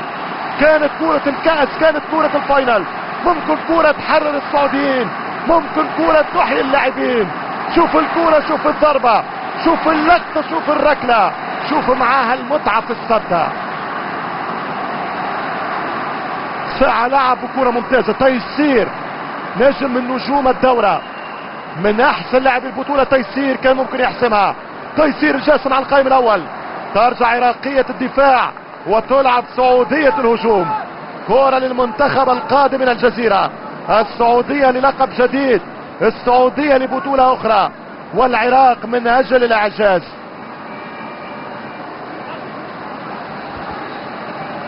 كامل موسى يلعب ممتازة، خطيرة من ياسر، ينطلق ياسر، جميلة ياسر، التوزيعة من الكاسر على القائم الثاني، كانت بعيد على مالك. يرجع مالك، يرجع ياخذها الاوت. تماس للمنتخب السعودي، يتحرك في لحظات الفريق السعودي، تتحرك ماكينات الصقور من خلال النجمين البارزين والاسمين اللامعين، مالك بالقميص 9 وياسر بالفانيلا 20. ينطلق احمد البحري، يوزع كورة خطيرة، ترجع من الفريق العراقي، ينطلق منتخب العراق، المرتدة حدائق الكونتراتاك، مشى، هرب، العب، اجراه، اركض، اتعب، اجتهد، وجد ممكن لكورة ليونس، يونس يسدد، خطيرة لل1-0. مش ممكن يا عراق، مش ممكن، ما زالت ممكن. هرب نشد يسدد، جول، ركنية للأسود. مش ممكن يا ياسر مسلم، مش ممكن، مش ممكن، مش ممكن. معاك يا عراق ممكن، معاك يا ياسر سيناريو الابداع ممكن. شوف التصدي، شوف ياسر المسلم، تسلم يدك اليمنى يا مسلم، تسلم يدك اليمنى يا مسلم. شوف اللقطة الاولى، شوف الضربة الثانية. العراق يضغط بقوة الان من نشد، بالراس خطيرة، رجعت من الصقور لتعود مرة اخرى رويدا لاسد العراق. اسد بغداد يتقدم، خطيرة، امكانية، 18 التوزيع والركنية. عراقية سعودية، ما زالت الاماني ممكنة، ما زالت الاغاني ممكنة، ما زالت تساؤلاتنا موجودة، ما زالت لم نجد لها الجواب، لم نجد الاجابة الصافية الشافية الضافية. من عريس اسيا لحد الان رجل المباراة هذا ياسر المسلم، هدف اكيد. شوف الكورة يا عراق، شوف الكورة للكاس. اوه يا نشد، اوه يا اكرم، ولكن كورة رائعة من ياسر المسلم. تصديات عراقية، ضربات سعودية، لمن ستكون، كيف ستؤول، من سنزف، من سيفرح ومن سيبكي لخسارة الاسياد. كورة اخرى عراقية، مش ممكن، مش ممكن يا مهدي يا كريم، مش ممكن يا كريم يا مهدي، مش ممكن يا عراق. كرار يخلق فرصة، العراق تتحصل على وضعية، كورة مانحة للهدف، كورة سانحة للأفضلية، كورة تقرب من الزعامة القارية والبطولة الآسيوية، ولكن ضاعت من كرار، تاهت من كرار، ضاعت وتاهت يا مهدي، لتبقى النتيجة بيضاء، لتبقى الصقور في المعركة، ويبقى الأمل جاهز، ويبقى الجواز للمرور، التأشيرة للدخول، الشنجن للعبور، الفيزا للقب، بين أخضر سعودي وبين أبيض عراقي. ترجع الكرة المالك، مالك يغسل الكرة، الريتم يرجع. منتخب عراقي اليوم ولا بلا أحلام، نقصته كان الفينش، نقصته كان الدقة، نقصته شوية رقة، لكن اليوم مش ممكن على إبداعك، مش ممكن على اجتهادك، مش ممكن على مؤانستك وإمتاعك في لقاء فاينل. أكد أن الكرة العراقية حية، كرة عراقية تمرض ولا تموت، كرة عراقية تخرج من الأنقاض وتبدع. نصف نهائي أولمبياد، نهائي الأسياد، واليوم نهائي كأس الأمم. تمشي كرة خطيرة، يونس يحاول ضغط كبير على الدفاع السعودي، يستأسد الصقور في لحظة من لحظات العمر، في كرة قد لا تعود، في مباراة قد لا تعاد.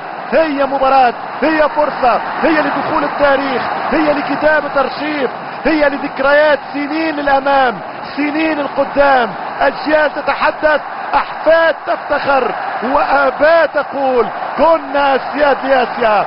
يوم 29 من جولاي 2007 في جاكرتا باندونيسيا. ترجع الكرة مرة ثانية، مرة اخرى للفريق العراقي. مسك اللعب، البوزيشن واضح عراقي. ينطلق الخطير هوار كرار محمود، ونشأت مع قصير اخطر. هما 5 لاعبين مفاتيح منتخب حقيقة، نجوم بيتم معنى الكلمة. ناشئ اكرم يقاتل على كورة، تمشي قصي، تدور وتلف ولف الكورة من ستختار بعد ان تحتار. القرار جاي، القرار ممكن. يونس يلعب لمهدي كريم، عرضية خطيرة. لم تكن على طريقة فان باستن يا هوار، لم تكن على طريقة الهولندي الطاير يا هوار. بالراس وجول بعد. مش ممكن. الله معاك يا اخضر، الله معاك يا اخضر. مش ممكن، الحظ ضدك يا عراق. يا يونس، راسية بيري او راسية تريزيجول او راسية الكبار على كورة الروس. مش ممكن الكورة الاخضر. العراق يضغط بوضوح في سيناريو مكشوف ومفضوح، والسعودية تخرج بسلام. ولكن الى متى الان؟ هذا هو السؤال. العراق افضل في الفاينل، لكن من سيكون البطل؟ هذا هو السؤال، بانتظار الاجابات. ايش حطيت لها يا بييرا؟ ماذا وضعت لهذا الفريق؟ تغير الفريق 180 درجة. العراق فريق رائع جدا. مباراة اليوم اكد لكل المشككين في مشوار العراق على اعتباره سهل في التصفيات أن العراق قوي ومالك اقوى. والكرة لا اخطر، هي كرة من هنا، هي كرة من هنا. مالك دللني يا يونس. مش ممكن ليعلق ابن تونس على احلى المباريات يا يونس. مش ممكن الروعة. شوف الكرة، شوف الفن.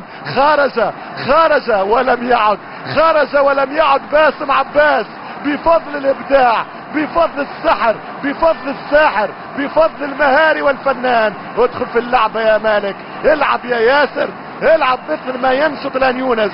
وستكون المتعة داخل متعة، فرجة داخل فرجة، نهائي داخل النهائي، فاينل ووسط الفاينل. مباراة جاكرتا تتواصل في لحظات. العراق للهدف البطولي، والسعودية للمفاجأة للانتصار. بين هذا وذاك الله يعين كل الانصار. العرب الان مشتتين، منقسمين، غير واضحين في عواطفهم وحسيسهم مع من يكون ولمن ستكون. هل يكون مع التاريخ والبطولات، ام يكون لفريق اضرب الجميع واضرب الملايين في كأس اسيا 2007؟ عراق هو العراق، والسعودية هي السعودية. انت يا تونسي من تختار، انت يا مغربي مع من، انت يا خليجي من تساند، انت يا شامي لمن تراها، انت يا مغاربي تراها لمن، وانت يا مصري عاوزها لمين؟ مش ممكن هذا الفاينل، مش ممكن هذا الديربي، مش ممكن هذا الكلاسيكو.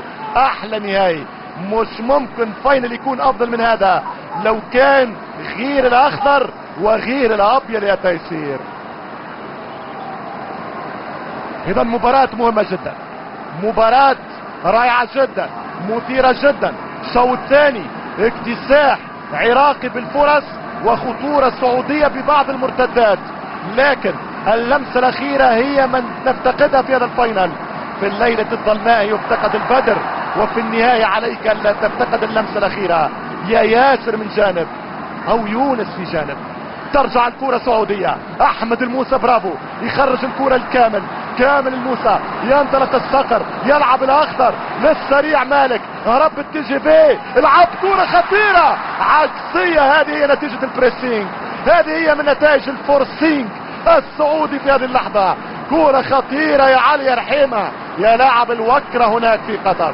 شوف الكرة من مالك، المرعب مالك، الرهيب مالك، التجفي للكرة العربية، قاطرة المنتخب السعودي او الطائرة النباتة كما سميته، الفونتوم اللي مش ممكن ترصدوا الرادارات، مش ممكن رصدك بالرادارات يا مالك. وخطيرة للاخضر. السعودية من اجل هدف يقرب من اللقب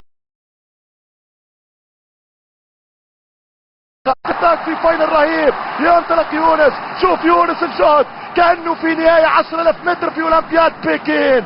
مش ممكن يا يونس، مش ممكن. كل لاعب تغلب على نفسه، كل لاعب اعطاه من روحه ونفسه. برافو برافو برافو، والله الاثنين ابطال، والله تستاهل يا يونس، والله تستاهل يا ياسر. مش ممكن هذه الروعة. طبعا اعود لمجمل الدورة، لا تكن ذاكرتكم قصيرة. نعم السعودي اليوم لم يكن مثل المباريات الماضية، ولكن المشاوير طويلة ونحكم على دورة ولا نحكم على ساعة، وارجو ان لا تكون ذاكرتكم قصيرة يا عرب. تمشي كرة ركنية كورنر، لانه نحن عاطفيين. اليوم ممكن السهام ستكون اداء سيء للسعودية وتتغير الامور. لا لا لا، منتخب عملاق كسبناه واكتسبناه، بينما كرة عراقية تلعب للزعامة خطيرة. جول جول للزعامة يا يونس، للصدارة يا محمود. مش ممكن مش ممكن مش ممكن. خطف الخروج من الحارس ياسر سليم، وفييرا هو العريس. 1-0. عراقية التقدم، عراقية الافتتاح، عراقية فتح باب التسجيل. شوف الكرة، خطب المسلم. اين المراقبة والمتابعة؟ يونس لا يترك، يونس لا يترك. يونس بالراس في قلب المرمى ليتقدم اسد الرافدين بأولى الاهداف. كنت نحكي على الذاكرة القصيرة، سبحان الله، كأنه احساس، كأنه احساس. كنت نحكي على ذاكرتكم القصيرة. نعم العراق اليوم افضل، وهذا هو التأكيد. 1-0 الجول، مشات من هوار، اضربها يونس. 1-0 العراق. اذا تتغير المباراة، تتغير في اقل من 20 دقيقة. هل هو الهدف الحاسم من محمود يونس، ام ان الفريق السعودي له الكلمة؟ ما زالت المباراة، محمود يونس يتعادل 4 اهداف مع ياسر القحطاني في زعامة الهدافين. ولولا اليوم النهائي كان من الكاسر العراقي، او من القرش القادم من الانهار من نهري دجلة والفرات. اذا 1-0 في وقت من الاوقات. لو ضاعت فرصة اخرى للعراق كنت نحضر في نفسي في الكلمة المعهودة مني المألوفة عني، انه اللي يضيع يخسر. لانه العراق ضيعت فرص كثيرة في الشوط الثاني، وكان المنتخب السعودي رويدا بدأ يخرج من استحيائه الهجومي، وبدأ يهدد مرمى نور صبري بكرتين او 3. ولكن اكد المنتخب العراقي تفوقه في مجمل ردهات الماتش، انه الاخطر بكرة الكوبرا، بكرة القرش يونس محمود. ناشد اكرم يلعب، ناشد كرة ثانية خطيرة. حذاري طبعا المنتخب السعودي في 2-0. انتهت الاحلام الاسيوية، ولو انتهت احلام ابعد من اليوم، اكبر من اليوم. جيل كسبناه، جيل اكتسبناه، فريق اكيد قادم بقوة لينافس، ليعود كما تعودنا وعهدنا والفنا واحببنا. زعيم لاسيا، سيد للكرة العربية، وايضا عضو دائم في المشاركات المونديالية. هذا هو المنتخب السعودي الذي ولد في سمات جاكرتا من رحم بطولة اسيوية رباعية التنظيم. لكن الان الجمهور يقول لك اعطيني الحاضر، نحب نكون بطل اسيا. من حقك، من حقك، لكن رد بالك تنسى، رد بالك تكون ذاكرتك قصيرة وترجع وتتبدل 360 درجة وتكتب لي بقلم الانتقاد وتتحدث لي بلسان المستوى السيء او الفريق المتواضع. السعودية اثبتت نجاحها في هذه البطولة اليوم، ولحد اللحظة واضحين، امينين في الكلمة، متأمنين من ادارتنا ومسؤولينا وجماهيرنا ومشتركين ان نقول الواقع. اليوم العراق كانت افضل في 74 دقيقة و12 ثانية يا علي رحيمة. اذا تمشي كرة مخالفة للصقور الاخضر في تغيير ثاني من انجس. اليوم ادارة فييرا المباراة كانت توب. نعم، عنوان من عناوين اللقاء لحد اللحظة في 3-4 الماتش، فييرا يتغلب على انجوس. يدخل عبدو عطيف بديل لتيسير الجسم، نجم الفريق الشبابي الليث الابيض عبدو عطيف. خالد عزيز للامل، السعودية لاستعادة الحلم بكورة ممكن تمشي الكورة لعبدو عطيف، يلعب الكورة للبحري، الكروس والدفاع يتصدى. تبقى وتمشي تماس للمنتخب السعودي. كرة في الميدان اول مرة في البطولة، واصريت اني نبدأ توطئة المباراة تقديما للقاء بهذا العنوان. اول مرة السعودية دخلت مباراة وهي في ثوب المؤهل. لا ننكر ان السعودية اليوم كانت مرشحة حتى على الاقل 55 مقابل 45%.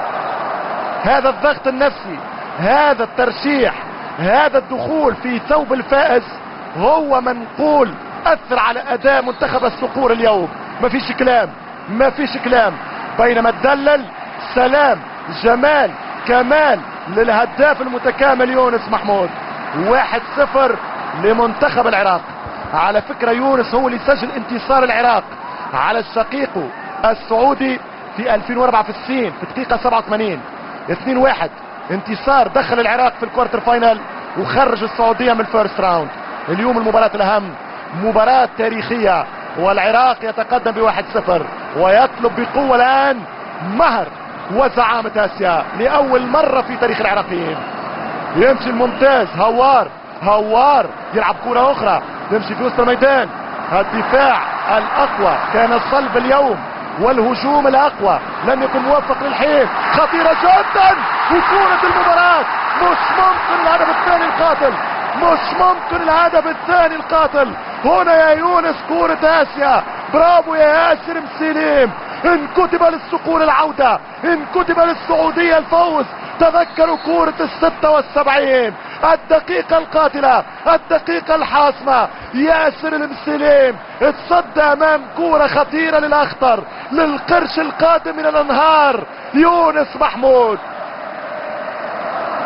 مش ممكن على هذه اللقطة، مش ممكن بهذه الحركة. ضيع يونس كرة الضربة القاضية الكاو. 2-0 كانت تنهيها السعودية تبقى، ولكن العراق باقي مركزة.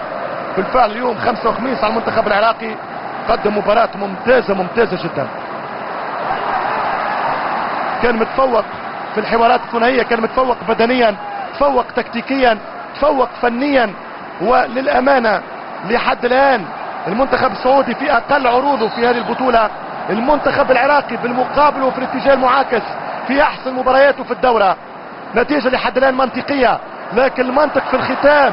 الكرة ما فيهاش منطق، الكرة فيها اجتهاد، فيها عرق، فيها إمكانية للثاني، فيها فرصة خطيرة على السعودية. مرت بسلام يخضر. امشي عبده، اجري عطيف، امشي عبده عطيف. يلعب كرة بعيدة ترجع عراقية. الحقيقة انتظرت وراهنت وكنت متيقن وتفائلت أن الشوط الثاني السعودي سيكون أحسن، لكن اللي صار في ملعب النهائي كل لقاء عنده ظروفه.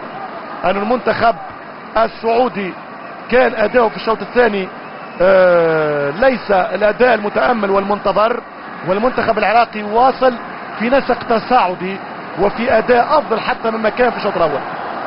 يعني وجد النجاعة وأوجد خطورة أكبر أمام منتخب السعودية والحارس ياسر سليم. الكرة أهداف، لا يفوز الأفضل، لا يفوز الأحسن. الكرة بطولات، الكرة أهداف، النهايات نتائج وخطيرة. ونور صبري وقف كرة للأخضر كانت خطيرة على الأسود من الصقور. الصقر السعودي كامل موسى. مبروك للكرة العربية هذا المستوى الجيد، مبروك للفريقين هذا الوصول النهائي على خلاف كل التوقعات. مبروك ولادة منتخبات عربية عملاقة في المنطقة الآسيوية. العراق يقترب من كاس آسيا ويقترب من مونديال القارات في 2009، ولكن السعودية تقول يا ما سجلت في آخر الدقائق، يا ما بكيت المنافسين في آخر الردهات، يا ما حسمتها بآخر اللحظات. يلا يا أنجس، ورقة الثالثة للتغيير ولا الورقة الرابحة ستكون اليوم وسيكون الليلة. يونس محمود، مشاركة عربية كانت هي الأروع خارج ديارنا، لأنه في 96 نجحنا في نهائي عربي في أبو ظبي، لكن اليوم في اندونيسيا، في أرض المنافسين، في أرض الخصوم أبناء الشرق الآسيوي. دربكة وارتباك في الدفاع السعودي الأخضر، والكرة ترجع في الكرة لأحمد الموسى. المدرب فييرا برافو عليه، قرأ المنتخب السعودي مليح، قرأ مفاتيحه وقرأ أداؤه جيدا، راجع أموره بشكل ملفت للانتباه. تفوق فييرا، هذا اللي في الصورة على الشاشة تكتيكيا على انجوس. فييرا على فكرة لظروف العراق الصعبة لن يبقى في الاشراف على منتخب العراق. شهرين ببطولة ممكن تاريخ، انجاز، اعجاز. الفريق الذي لم يحضر البطولة، الفريق اللي ما عندوش ملاعب، الفريق اللي يتدرب خارج بغداد، خارج مدنه واسواره وقلاعه، يقترب على 10 دقائق من لقب تاريخي لم تحققه اجيال سابقة، لم تحققها اجيال توفرت لها ممكن امكانيات، ولكن اليوم توفر احلى من الامكانيات، العزيمة والروح. المنتخب العراقي فيها ركلة ممكن، فيها ركلة ممكن شيل. السعوديين ما يحتجوش والعراقيين يلعبوا بهدوء، لكن عاود لي اللقطة، عاود لي لقطة خالد عزيز. كورة فيها شك كبير، كورة فيها شك كبير. ماذا سيقول الكابتن فودة؟ شوف اللقطة الأخيرة، دخلني لمنطقة الجزاء، فيها إعاقة من هنا، فيها إعاقة، فيها إعاقة، فيها إعاقة. تخلت مونتاج خالد، لا من الزاوية هذه. شوف الكاميرا، شوف الكاميرا يا أخي من زاوية أخرى. الكاميرا أعطتني أوكي في المرة الأولى وكذبتني في المرة الثانية.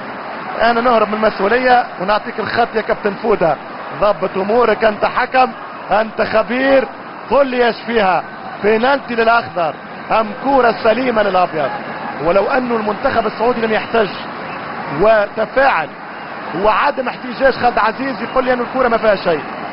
شفتوا زوايا الكاميرا، هذه الكاميرا السحرية كيف تعطيك. أعطتني بينالتي وبعد قالت لا ما في ضربة جزاء، ما ننسوش. يخرج كرار، يخرج كرار في المنتخب العراقي. المدرب أنجوس يستعد للتغيير الثالث والأخير، لعله يغير أوراق المباراة. أروقة الفاينل الآسيوي الكبير هنا في نهاية جاكرتا. خرج كرار ودخل أحمد عباس. ترجع الكرة المنتخب العراقي. شوف دي مقبل الفريق العراقي على الكرة. معركة الوسط حسمت الأمور، حددت الأمور في الدقيقة 83 للحين. تمشي كرة من يونس، يضغط الفريق السعودي، يكسب كرة، ياخذ صلاحية هجومية، ياخذ وضعية للأمام. شوف البطء على غير العادة. الفريق السعودي أيضا تظلم للأمانة في الذهاب، مرة هانوي ومرة اندونيسيا. جاء لعب مع اليابان في الفيتنام من بعد رجع لاندونيسيا. التنظيم الرباعي ممكن نقطة سلبية في كأس آسيا 2007 لم ترقى للجميع ولم يتقبلها الأغلبية.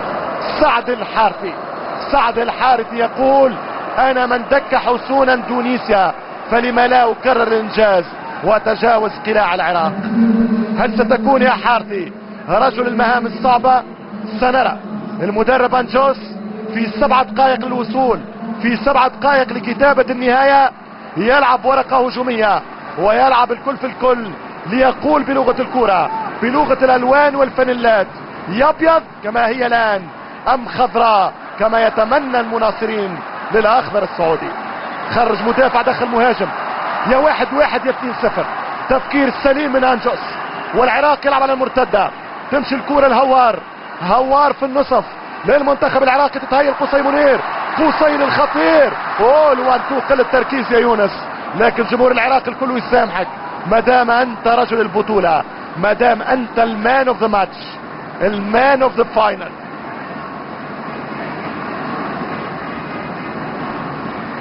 النهائي السادس السعودي والنهائي الاول العراقي. العراقيين كانوا جوعانين اكثر للبطولة، كانوا متوحشين اكثر للانجاز، لعبوا بروح اكبر والانطلاق للثاني ممكن.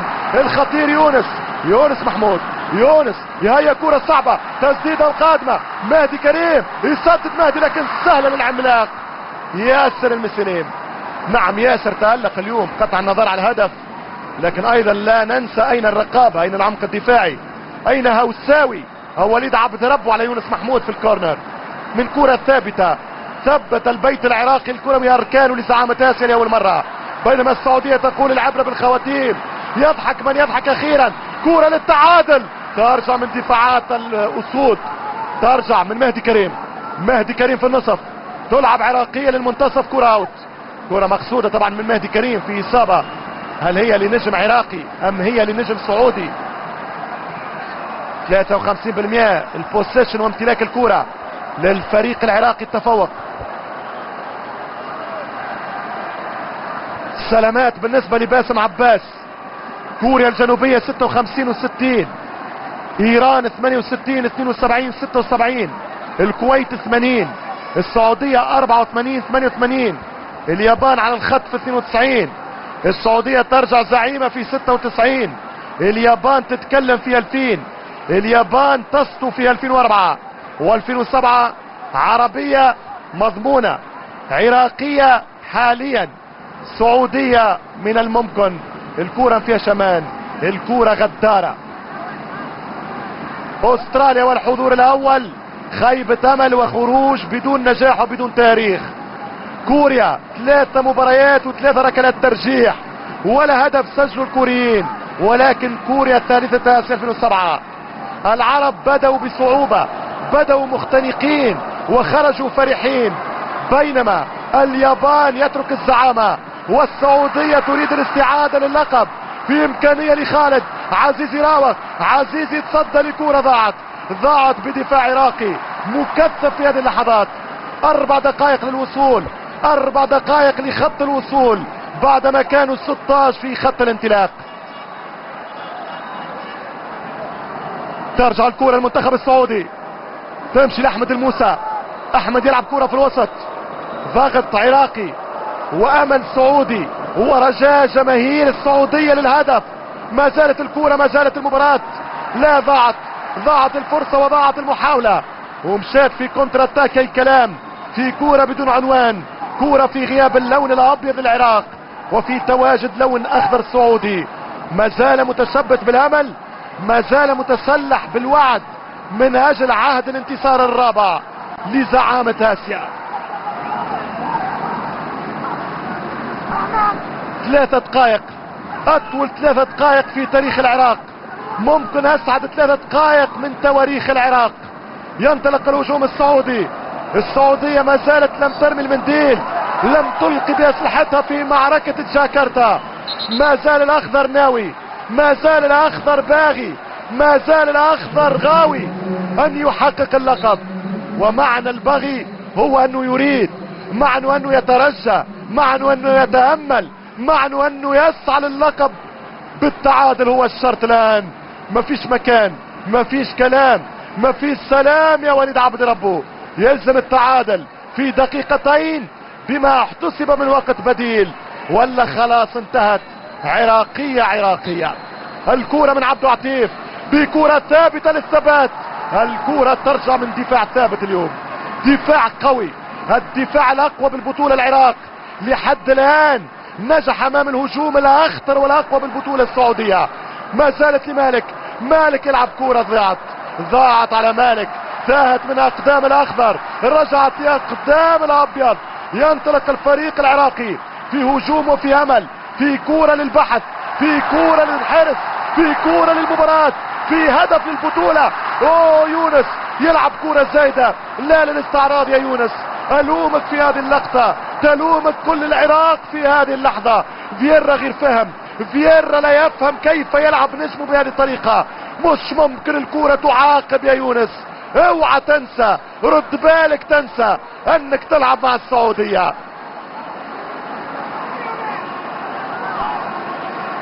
هل يندم يونس محمود والمنتخب العراقي على هذه الكورة المهدورة؟ هل يندم العراق على كورة سهلة مضمونة؟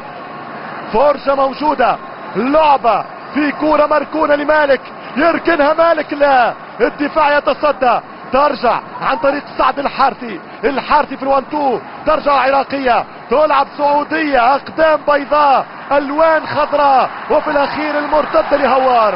هرب هوار، العب هوار، تعب هرار، مشى الهرار الهوار، يلعب كورة بعيدة. ضربة مرمى ضد المنتخب العراقي للفريق السعودي. خلاص الكورة تقترب من العراق، البطولة تقترب من أسود الرافدين، الكورة تقترب والبطولة موعودة، مكتوبة لك يا أسد الرافدين أيتها العراق. هل هي كذلك أم لا؟ هانت يا عراق، لكن الكورة فيها الاستهانة ممنوعة، الاطمئنان ممنوع. فعما بالك وانت تلاقي الأخضر، فريق البطولات، فريق الإنجازات. إذا باسم ممكن على بوابة الخروج، بينما العراق على بوابة وباب الدخول لزعامة آسيا للمرة الأولى. 90 انتهت خلاص، ال90 خلاص، الآن صارت الوقت البديل. هل ستحضر يا هيتشكوك؟ هل ستتواجد في جاكرتا يا الفريد؟ هل ستلعب يا هيتشكوك مباراة الفاينل؟ كرة سعودية في الوقت القاتل في 3 دقائق خطيرة. ماذا يقول؟ شيلد يقول فاول العراق، خطأ للمنتخب العراقي. اذا كرة خطيرة ودقيقتين يقول فييرا.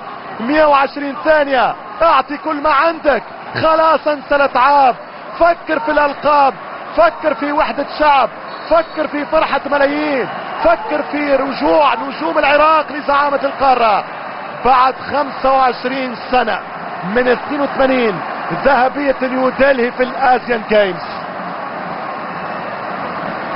تمشي الكرة من نور صبري.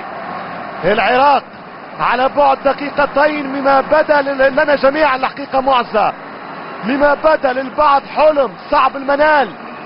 التوقع كان بالمستحيل، ولكن الحياة ما فيهاش استحالة. مصطفى كامل قال لا يأس على الحياة ولا حياة بيأس. تمشي الكرة سعودية، ارجع العب يا كامل. ما زالت دقيقة ونصف، دقيقة ونصف، أتعب وأصعب الدقائق لأغلى الألقاب لإسعاد الأحبة. تمشي الكرة السعودية ملعوبة في اللمسة الأخيرة، الأوفر الأخير، يلعب أحمد الموسى بالراس، رجعت من باسم، رجعت من باسم، تبقى في الدفاع العراقي. انتهت الدقيقة الثانية، ما زالت وحدة. العب يا هوساوي الوحدة. أسامة هوساوي في كرة مرفوعة خطيرة، يخرج الحارس نور الصبري. تقترب العراق، تقترب العراق من بطولة تاريخية. برافو يا فييرا، برافو يا فييرا. شيخ المدربين عمو بابا يؤكد ان للعراق مدرب الألفية الرائع في البداية عدنان درجال، والآن هو فييرا اللي كتب تاريخ لم يكتبها أحد. هي 45 ثانية، ما أطولها على العراق وما أقصرها على السعودية وما أقصرها في عمر الإنسان وما أقصرها في عمر الشعوب ومنتخبات الكرة. خلاص 30 ثانية، العراق تقترب من بطولة تاريخية. تمشي الكرة قصي منير، تلعب لمنتخب العراق. فييرا ممكن يدخل اللعبة، مش ممكن فييرا. كرة تخسرها العراق، السعودية للتعادل، والتعادل في المرمى. مش ممكن، مش ممكن يا صقور، مش ممكن السعودية تتعادل في آخر لحظة. كاد يفعلها مالك، كاد يلعبها مالك، كاد يقتل مالك أحلام الملايين. خلاص انتهت الدقيقة الثالثة بكرة الراس من مالك معاذ.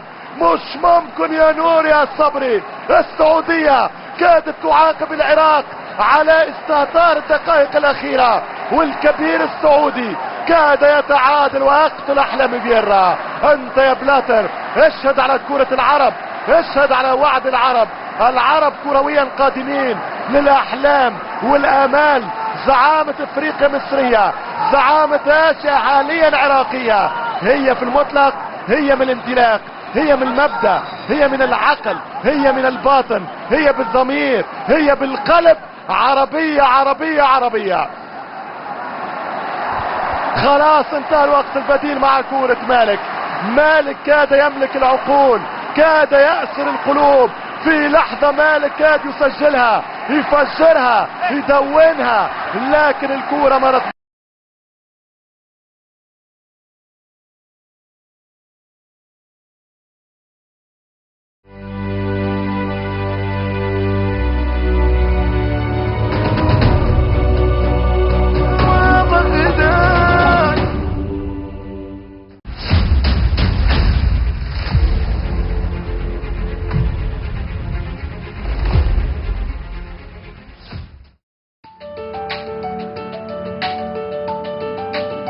الحاج أبو نصير العتابي، صبري عجيل ناصر، مدينة الصدر، حي طارق، شاف.